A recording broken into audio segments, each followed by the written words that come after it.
drama, danger, scorpions.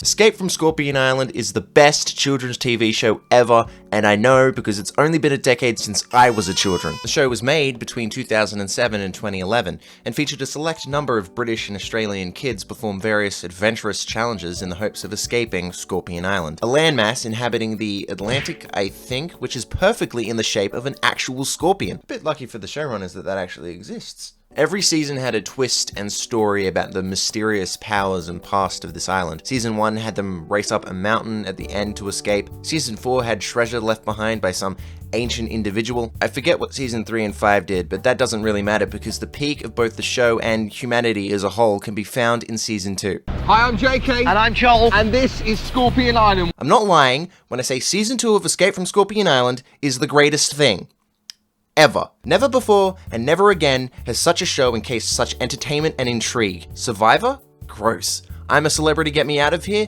I'm a disgruntled viewer, I'm changing the channel. Escape from Scorpion Island? Escape from my problems. Now you're probably thinking, I'm insane, which, to be frank, I might be.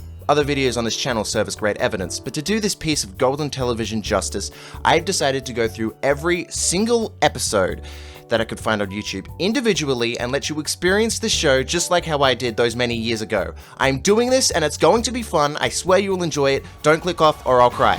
This is Escape from Scorpion Island.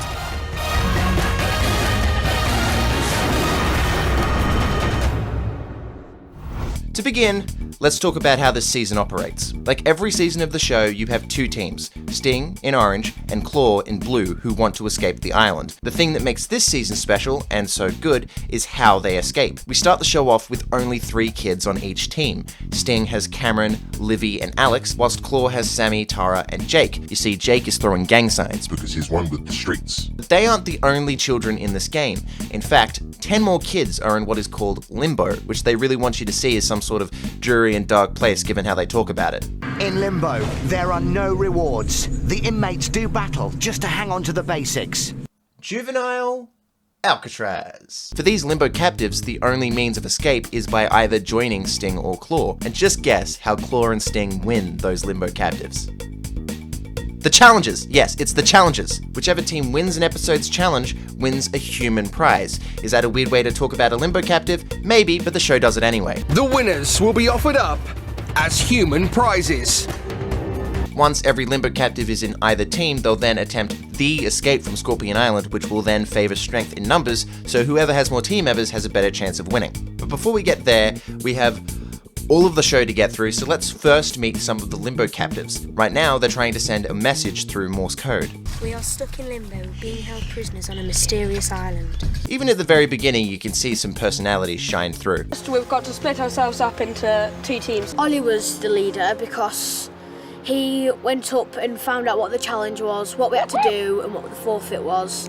But Lachlan tried to overtake him, and he was trying to boss everybody around, but Oliver was too strong and just fended him off. So, Oliver here is a leader, Lachlan only wishes to have his skills, and Alex here is very nice for spelling all of this out for us because he's humble like that. I'm a giant puffball. They end up winning this task as well. Aside from those mini challenges, the Limbo captives also have to compete in the main challenge of each episode. The very first of which is called One False Move, but I'm going to call it Unorthodox Jenga. The kids are suspended above this creek, or as the show likes to call it, Thunder River, and they need to grab as many pieces of bamboo as they can before the other team. One bamboo piece grabbed equals 1 point, but every bamboo piece fallen is then a point taken off. Winner is the team first to 6 points. How fun! Oh, and you remember Oliver from before with his mesmerizing leadership skills of walking up to a piece of paper and being able to read from it? Yeah, he totally fails at this challenge. Mistake.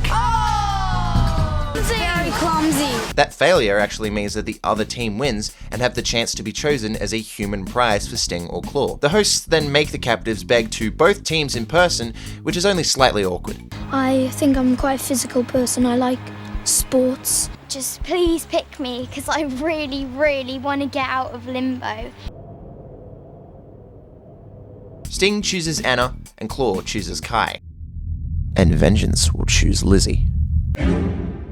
After the selection of their favourite human, it's time for both Sting and Claw to perform unorthodox Jenga. However, the main challenge is always a little harder for them the second time around, so they also have their hands tied together during all of this. Claw immediately gets the lead, no thanks to Sting Alex here, who somehow proceeds to get his team down to a -1. He's knocked straight into it with his knee. Sting are down to -1. Very clumsy. Ah, how the turntables, my fellow Australian friend. Hey, lift your knees up!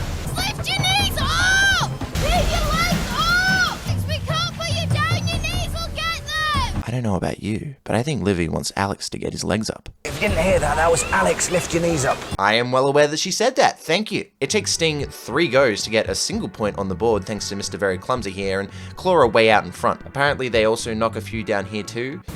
Oh no! She hasn't even noticed that she's knocked one down. That's a point off for Claw. But I don't really know. I wouldn't say it fell off as much as it simply toppled to the bottom of the pile. And thanks to that mistake, Claw and Sting are now head-to-head somehow, just before Claw gains the lead once more. Alex has basically struggled the entire game, even getting another point taken off. That's what they didn't need. A point off. Sting are now down to 2.